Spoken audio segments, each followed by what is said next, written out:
Hello, everybody. Welcome to the Sunday live stream. And we've got some pretty great news with the EU and the US tariff situation. But before we talk about that, the elephant in the room is Jerry is not going to be able to be here, which we do every single Sunday, me and Jerry V. Hall. Unfortunately, he's doing some things over in Costa Rica that requires his attention. So, Jerry, you are missed greatly, but we'll catch up with you next Sunday. So, today, this just broke roughly about 45 minutes, maybe an hour ago, and it looks like the tariff situation is improving as Donald J. Trump met with, I believe this is European Commission President Ursula von der Leyen, nailed it, and it's in the books. And the tariff situation, the tariff trade between the US and the EU is there with 15% tariffs. And before we go on, just a little refresher for the Americans in the back, such as myself. And don't lie. If you're in most of us don't know, we know of the EU. We're like, oh, the EU. Here's who is in the EU and what it does. So the EU is a group of 27 member countries. It eliminates all border controls between most EU members. Open border allows free flow of goods and people. So I know that if you're in these countries, parts of Europe, different areas around the country or the world, if you're in America, most of us are just kind of glossing over this because we're Americans and that's just how we do things. But you can see it's a pretty big coalition. I mean, Ireland, UK, Portugal, Spain, France, Belgium, Luxembourg, Denmark. I mean, you can see this. But for those of you who are just listening, it also includes Denmark, Sweden, Finland, Estonia, Latvia, Lithuania, Poland, Czech Republic, Slovakia, Hungary, Romania, Greece, and Italy. So no small feat to pull off a trade deal, especially with tariffs with the EU. So hats off to Trump and the current administration. Now, of course, people, if they absolutely hate Trump, they will say that this is no big deal and he blundered the whole thing anyhow. If you love Trump, of course, this is the greatest deal of all time. I really don't care. I am just happy that it pumped my bags. So this is what happened. Looks like there's going to be imposing a 15% U.S. import tariff on most European Union goods.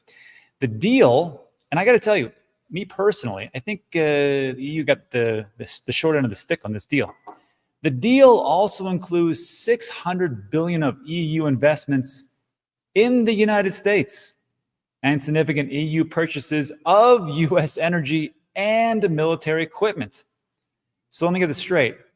Tariffs are 15% on both sides, and we're going to make them pay $600 billion into us, which is America. And that's going to include energy and military equipment. I think America won that one. The baseline tariff of 15% will be seen by many in Europe as a poor outcome compared to the initial European ambition of a 040 tariff deal, although it's better than the threatened 30% rate. And this has always been the thing behind the scenes. You know, when you do a negotiation, you're like, you know, for real estate, you're like, hey, how much are we doing for this house? What are the comparables? Okay, well, comparables are roughly $515,000 to $550,000, or it's 1.2 million, or whatever it is. Those are the comparables in this neighborhood. Okay, well, I'm going to give you 300,000. Like you're crazy. I'm going to walk away from this deal. Then you go back and forth, and you lowball and you highball, and then so before you know it, you're like, okay, you got in the mail. You're like, okay, 980,000. Great. That's always been the thing with Trump. He's a real estate guy. He does the same thing. He's doing the same things with tariffs. He's like, look, here's a ridiculous number, 5,050%. Like what? And then all of a sudden it goes down to 15%. So, I mean, of course, I'm being facetious and a little bit overzealous here, but that's pretty much what happened. Now we're at 15-15. Everybody wins. So the deal mirrors parts of the framework agreement the United States clinched with Japan last week. Remember, 15 for 15. Although I believe Japan also has to invest into United States infrastructure as well. So they also got the short end of the stick. That is what it is. We are agreeing that the tariff, and this is interesting, for automobiles and everything else will be a straight across tariff of 15%. So everything is 15%, except it would not apply to steel and aluminum, for which a 50% tariff would remain in place. Now, of course, tariffs, I know some people say, does this guy even know how tariffs? Yes. So goods come over from Europe. and they come in, and the businesses in America that are going to sell those goods, they pay the 15%. It's up to them to decide if they're going to pass it on to the consumer, if they're going to eat those costs, or what's going to actually happen. So in this situation with steel and aluminum, they're like, okay, if these companies want to do steel and aluminum and they want to bring them into the United States, yeah, we can do that. But you're going to pay 50%. And that's for the companies that do that. I think the reason potentially could be is that they want those to be brought back to the United States. Anyhow, correct me if I'm wrong in the comment section. I'm sure everybody will. And that's good news. And of course, what happens with the market? Not much. I think Bitcoin today touched over, I know it touched over 119,000. Yeah, now it's back to up to 119,060. I think that's it. Yeah, pretty good. I mean, not too bad. 117,541, 119,000, that's over 36 hours. So I think the markets, and of course our markets are open 24/7, they like this news. Ethereum holding strong at 3,800. I think it's up a little bit. Oh yeah, 2.6% over 24 hours. Let's see. Who are the big winners today? BNB, 5%. Tron, 1%. Great. I own all this stuff. SWI, which is pronounced SWI. And if you'd like to correct me in the comment section of how I pronounce SWI, this is how the board, the founders of SWI pronounce it. SWI. It's not SUI, like I'm calling a pig. It's SWI. I actually went through this whole thing with X. It's the same thing with Charles Hoskinson, where he pronounces EPOCH as epic. And of course, everybody in the comment section, it's epoch. I'm like, I get the biblical reference, but it's epic. That's how they pronounce it. That's how I'm going to pronounce it. Anyhow, so that's what we have. SWI is up 3.8%. Hyperliquid, a little bit. Any big winners? Bitcoin Cash, congratulations to the holders of that, 7% up. I don't know why you hold that, but sounds good. I'm not here to judge. 13% for Athena. I have no idea what that even is. And then Pudgy Penguin's up a whopping 6%. So this is what the market likes. Let's give it more of it. I am happy. We should all be happy. All these different positive effects bring up the boats. That's great. So let me know what you think about that in the comments section. And then lastly, Bitcoin dominance has been kind of whipsawing back and forth. And as we know, as the money gets depleted out of alts, it goes into Bitcoin. That's why back in June, we had almost 66% as alts were suffering. Now it's gone down as alts are doing pretty well. Not all alts, but some very favorable ones. And we know which ones those are. We've talked about in general. Just take a look at stable coins and the rails that they're built on. But I got to tell you, Ben did a whopper of a video today. Or maybe it was yesterday. Excuse me, it was yesterday. It was Ethereum, a realistic price prediction for this market cycle. Now, I'll just tell you what he thinks it is. It's between 5,300 and 7,500. But I urge you to watch the video as to why he thinks that is and as time has gone out. It's not just enough to know that. There's more minutia to go through. I linked his video in the description. But I have a question for everybody, which is this. So if we go up to 7,500, that's, what are we at now? 38. So that'd be like double, roughly, right? If we max out. And we're taking a look at these risk levels, and he relies on those a good deal in the video. And if you'd like to see these risk levels, and here they are, and they're in the website, you can sign up. It's 10% off the first month. But as he talks about these risk levels for Ethereum, and he's got risk levels for everything. He's got it for Bitcoin. He's got it for Solana. He's got it for Cardano. He's got it for, I believe he has it for SWI and a whole host of other ones. And you get to see that, 0.9, he's like, hey, if it gets that, hey, we're at 7,776, 0.80, 5.65. I just like using these, not just as like a price prediction tool, because price predictions are what they are. I like it as to use as like a DCA out type of measurement. I do like that. So I like to see these things, but I have a question for everybody. First of all, is anybody selling? Is anybody selling today? And just so you know, the bull market indicators, which you can find at coinglass.com, and they go through all these different, there's 30, how many is there? 30 indicators. And for some of my favorites, Pi cycle top, Uncoil multiple, ETF to Bitcoin ratio. And they're all not hitting. So as far as the peaks, I'm not going to sell because we're not at the peaks, but I would like to stress one thing, really stress this point. there's those rules, right? And the rules that we have here is take profits. If you need those profits, you should take those profits. If you're like, you know what, I'm going to get my home repossessed, maybe you should take some profits. You know what, I don't like being on dialysis. Maybe I need that second kidney or that first kidney. Take some profits. Hey, you know, I'd like to see my kids, and now I got to, you know, go to court to battle it out. Whatever it is, take the profits if you need them, for Pete's sakes. But if you don't need them, I'm just saying, maybe you can let that roll. And what I was looking at, as a matter of fact, is there's a couple things. In that same website, there's these indicator dashboards. And it takes, I like it because it's an aggregate. And we talked about this many times. It's price metrics, on-chain, and social metrics, and it gives you a summary. And it's done a pretty damn good job. It did a great job in 2021 when the summary was above 0.6. Did a great job in 2017 when it was almost at 0.8. And they didn't, in 2013, we weren't looking at social metrics, but again, we were above 0.7. So right now, as far as like the summary, we're at 0.39. But one thing I'd like to stress is this social metrics has been dead as a doorknob, 0.0 for many a month, many a year actually. And it is just recently when I've seen a pickup of views on my channel, a lot of different YouTubers that I watch, their views are up and also their subscribers are up. And if that's the case, social metrics we can see right here is one of the indicators. I'm going to say a lagging indicator, but this has not produced much at all. And I was like, maybe we're not going to have this big run. But here we are, just picking up.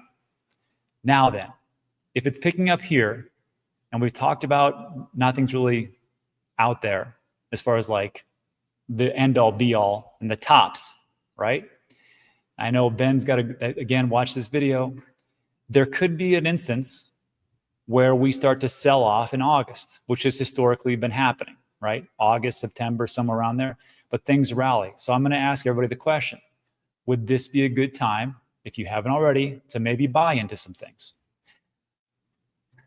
That, I would just leave you with this, and then we'll get a Q&A after this. This is a historical snapshot of 25 July 2021. Now, I couldn't find 27th of July, historically speaking, on CoinMarketCap. Today is the 27th. This was our last bull run. 2021, everybody remembers November 14th or something like, yeah, November 14th is when we pretty much topped out in a lot of things. A couple were laggards. Most were not. And we can see here that on the 25th of July, we are at 35,000. This was after we had hit 63,000 in April and we had come down. So you have Bitcoin at 35,000. What did it do? September, October, November, 4 months later. Well, it doubled in price and went to 65,000. As we can see on 14th November 2021. What happened to Ethereum? On 25th of July, it was $2,191. On 14th November, roughly 4 months later, it had doubled, 4,600. BNB was at $302. 4 months later, it was at $650. So I'm not saying that we can't have a black swan event and things can go down. I'm not saying that this will always repeat itself. But the question I have for everybody is, if you think that things are going to rally, if you take a look at the macro environment, is our economy strong globally? Obviously not everywhere. Is the M2 money supply going up? Is there legislation in effect? Are ETFs coming through? Are there different legal aspects going through the Senate, Clarity Bill, that will actually give us some runway and some guidance into what corporations can do with said digital assets? And finally, when we put all this stuff together, is it worth it maybe to not buy anything until we go all the way down and we hit another bottom, if that actually happens? Or do we take that 10, 20% hit and just say, you know what, I don't know what's going to happen or not. Maybe I should buy. That's up for you. That's it for today. So look, if you like today's video, give it a thumbs up. Consider subscribing. Everybody talk about is time sensitive. Now we'll get into a little Q&A, answer all your questions, and we'll go from there. Let's see. DCA. Sounds good to me. All things are actually positive for a change. Yeah. Of course, people will say, well, if it's that positive, then it's gonna die down, it's gonna dip. I don't know, maybe, who knows? Hey, Rob, maybe you can look on Ben's site for July 2021 to show the comparison in where we are in the bull cycle. Perhaps. But just know that as far as like price action, in April is when we topped out for Bitcoin, 63,000. We didn't top out, roughly the top. Then we hit in November. But from that point In April, all the way to August, we lost over 50%. And that's just in Bitcoin. So imagine what happened in alts. And I don't think we really need to know too much there. We can really granular get down to it, Jim, but I think people get the point. Too much positive news. Very true. Ooh. Crypto Esquire said, I sold 1.5 plus for a dream property down payment. You know, it's a funny thing. Like I always look at Bitcoin as freedom, because that's what it's supposed to be, right? I mean, it's supposed to give us out of the Bankerville and get us into a whole nother realm of asset protection and positive aspects of the negativity that is inflation. So when I take a look at Bitcoin, I say, well, this is freedom, but it seems like a lot of people don't view it as freedom. It's like I have to buy it and I have to hold it forever and I can never let it go. And I know that people say, well, there's loans coming out and you can be able to do loans. I'm not doing loans. I learned my lesson in Celsius. I mean, you can do it. There's a lot of companies that are out there. But when I take a look at it, I'm like, I look at Bitcoin as definitely a long-term hold, but altcoins, and I talked about this yesterday, there's just times when I don't even want to buy Bitcoin because I know that it's like a one-way valve. I put money into Bitcoin. It's like I feel like I can never, take monies out. So I'm like, you know what? I've been doing this since 2017. I'll do some alts and go from there. Again, it's all about your goals, right? If you have major bills and you're drowning in debt, I think you should take some profits instead of like just sitting there like a crappy credit card at 38, 40%, or if you don't have a place to live or stuff like that. It's kind of hard to say those things when the people that are telling you about Bitcoin are already billionaires. So it's kind of like you have to decide that for yourself. Catching generational bottoms. That's what it's all about. Thanks, Mike. That's nice. Good afternoon from Minnesota. Good times. Sure it's nice weather up there. XRP ETF down to October. Oof, wouldn't that be great? Let's see.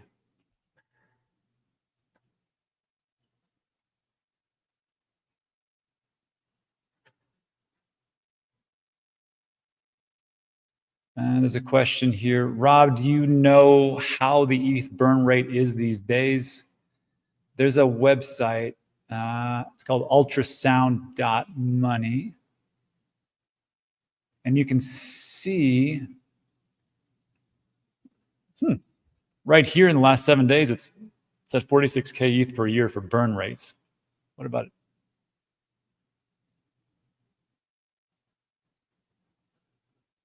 It's really gone up actually. For the last 7 days, or excuse me, or 7 days. What was in 30 days? No, it's gone down. Look at that. If I'm reading that right, correct me in the comments section. But the supply change, it is becoming a little more inflationary, as we can see here, plus 2,614 ETH. And the time frame is 1 day. And this is how much is burnt. So again, ultrasound.money, you can find that information there. Can you check the risk level of Polkadot? Yeah, it's like 0.000. It's like not risky too much at all. I can do it. Okay, this is the last one. I can only show you guys so much, then I got to start spending tokens to use Ben's website. Let's see. So, as everybody furiously takes a screenshot of what I just show you, let's see. Polkadot, oh man, it's one of the worst. The only thing less risky than Polkadot, and this is kind of funny, is Cosmos, Shiba Inu, VeChain, Polygon, and Tether and USDC. Ah, man. You know, it's a funny thing because Polkadot's a pretty good technology. And they got a great team. Dr. Gavin Wood, one of the Ethereum founders. And for some reason, they just cannot get traction. 0.243 for Polkadot. Now, if it does well, let's say it hits a miraculous 0.75, you're looking at $18 compared to 4, which, you know, it's not bad. It's like a 4.5x. I'll take it. But yeah, that's the risk levels for Polkadot. Huh. Stickers Lobos is keeping 95% of my Bitcoin, DCA selling 95% of all alts. And there was a question yesterday in the comment section because I was talking about selling 80% of all my crypto. And they said, does that include Bitcoin? And like I said, as time goes on, and if this does really become the strategic reserve like it's supposed to be, then it would be kind of foolish to sell Bitcoin right now. But all alts are going to be gone. And when that happens, you know, I'll put some into cash because I need to move some money around to finalize some purchases of real estate. And other parts will be in stables, and the other part will be just going straight to Bitcoin. And that'll be it.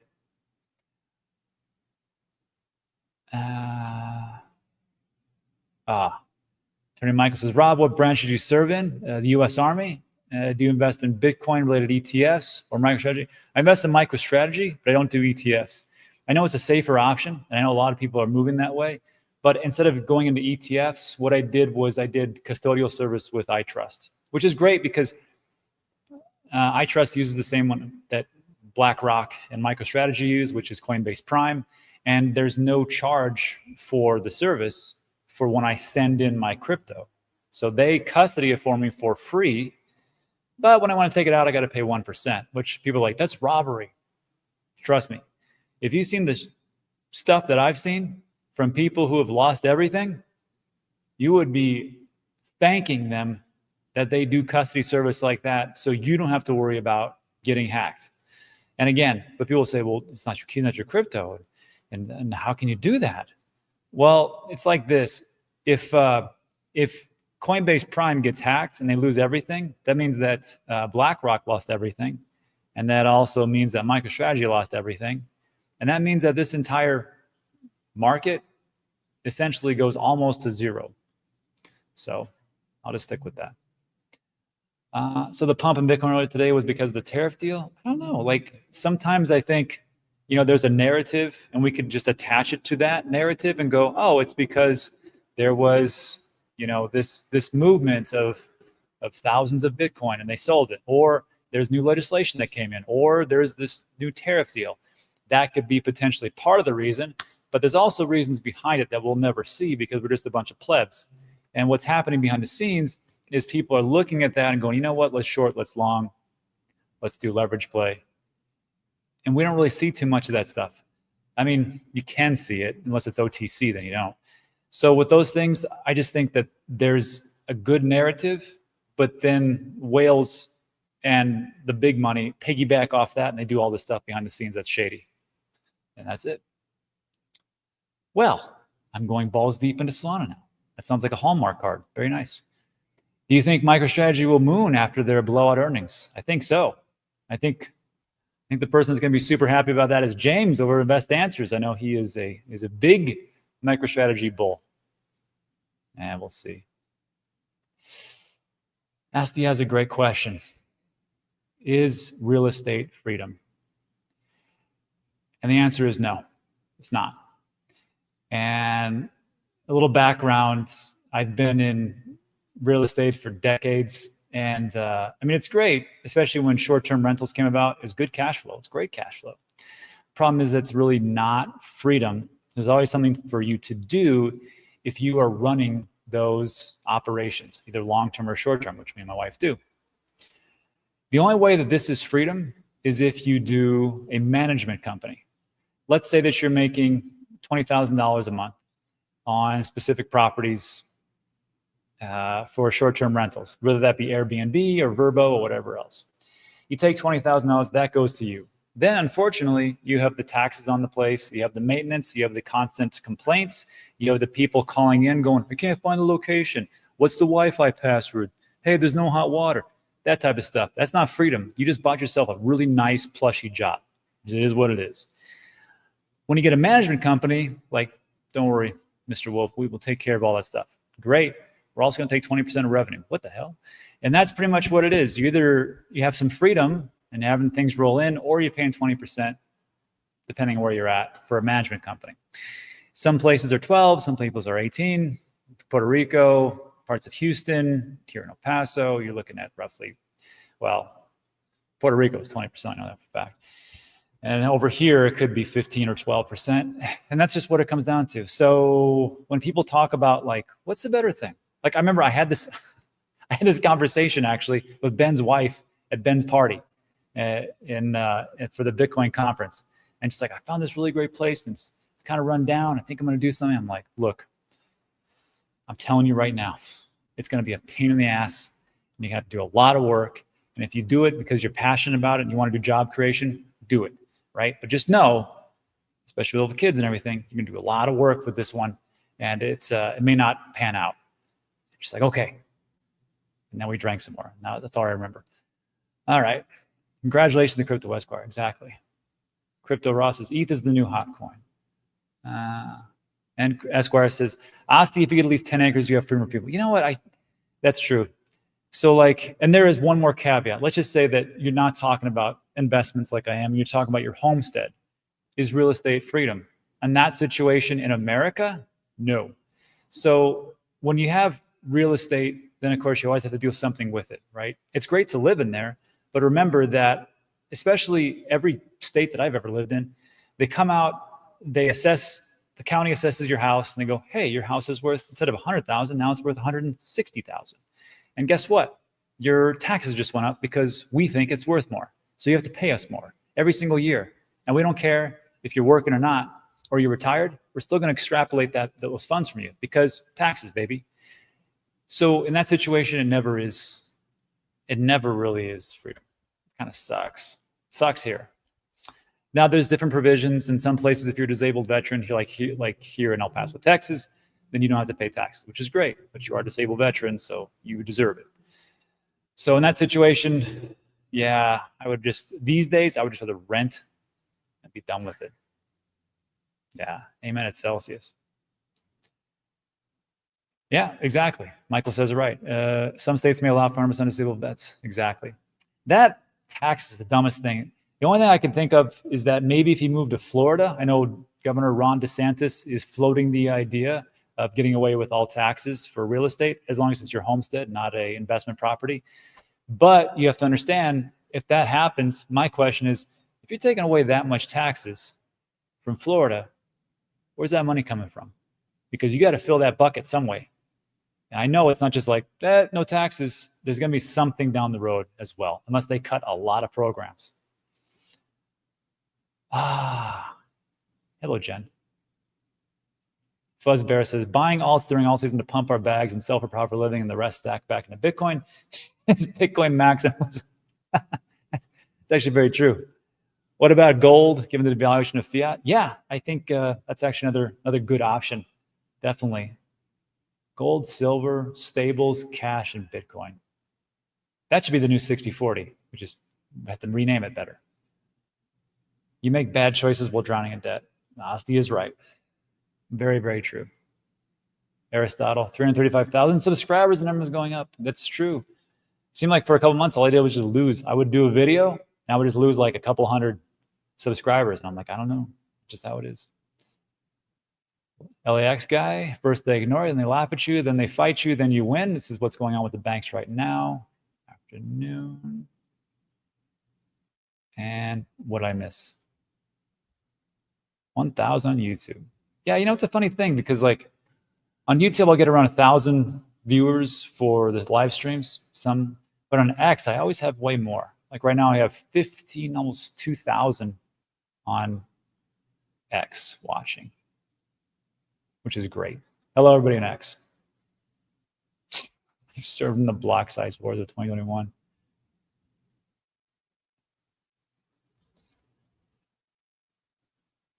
Yeah, Esquire says, Rob, if you're not paying property tax, you are paying rent. Only bums don't pay either.